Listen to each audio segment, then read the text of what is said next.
আগের ব্লগে যেমন বলেছিলাম যে এখন আরেকটা মন্দিরে যাব, তো সেই জন্যই বেরিয়েও পড়েছি। আর এখন যাচ্ছি আরেকটা মন্দিরে ভোলেনাথের মাথায় জল ঢালতে। আর এই মন্দিরটা না আমাদের বাড়ি থেকে অল্প দূর আছে, মানে ওই 10-15 মিনিট লাগবে যেতে, কারণ রাস্তা না খুবই খারাপ। আর এখন কিন্তু মন্দিরে পৌঁছেও গিয়েছি। আর মন্দিরটা না সত্যি নতুন হয়েছে কালিয়াগঞ্জে, কিন্তু খুব সুন্দর। আগেও কিন্তু একবার এসেছিলাম। এরমই ভেবেছিলাম যে এই মন্দির থেকে না দুপুরে ভোগের সরা নিয়ে যাব, তবে দুপুরে প্রসাদ খেতে পারবো, কিন্তু সেটা সময়ের জন্য না আমাদের আর নেওয়া হয়ে ওঠেনি। চলুন এবার গিয়ে না আগে পুজো দিয়ে আসি, তারপরে মন্দির পরিক্রমা করব, তারপরে বাবার মাথায় আবার জল ঢালবো।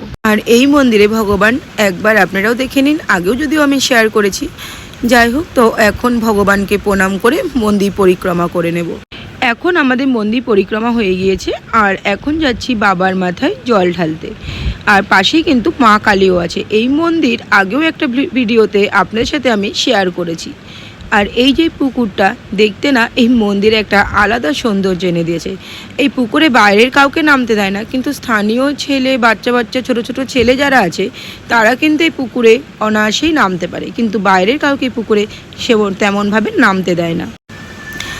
আর এই যে এখন ভোলেনাথের মন্দিরেও চলে এসেছি। জানেন তো, এই যে বড় ভোলেনাথ যাকে আমি প্রণাম করছি, এই ভোলেনাথ কিন্তু আগে আমাদের নাট মন্দিরে মহাপ্রভু যে মন্দিরে ভোলেনাথ সেখানে ছিল।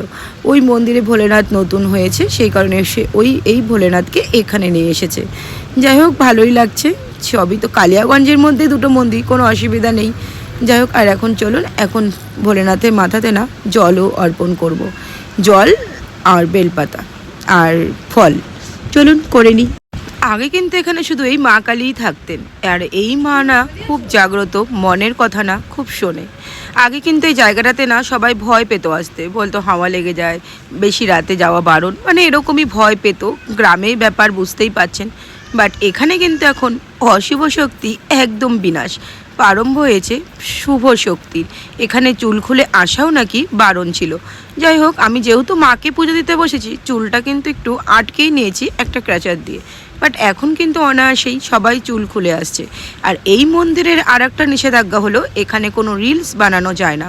প্রচণ্ড উৎপাত হচ্ছিল, হিন্দি গানে রিলস সবাই বানাতো শুধুমাত্র ভিউর জন্য। আর এই কফির একটা স্টল এই মন্দিরেই আছে, সেখান থেকেই নিয়েছি, সঙ্গে ওকেও একটু বিস্কুট খাইয়ে দিলাম। যাই হোক, এখন তো মন্দির থেকে বেরিয়ে গিয়েছি, আর এখনই আবার টোটো ধরে নেব। খানিক দূরে আসতেই দেখলাম এখানে খুব সুন্দর নিরামিষ ঘুগনি আর পকোড়া বিক্রি হচ্ছে। লোভ না সামলাতে পেরে না একটু ঘুগনি আর পকোড়াও নিয়ে নিলাম। আর অসাধারণ বানিয়েছে, সত্যি কথা বলতে কি। চলুন ভিডিওটা এখানেই শেষ করছি। সবাই ভালো থাকবেন, সুস্থ থাকবেন, টাটা।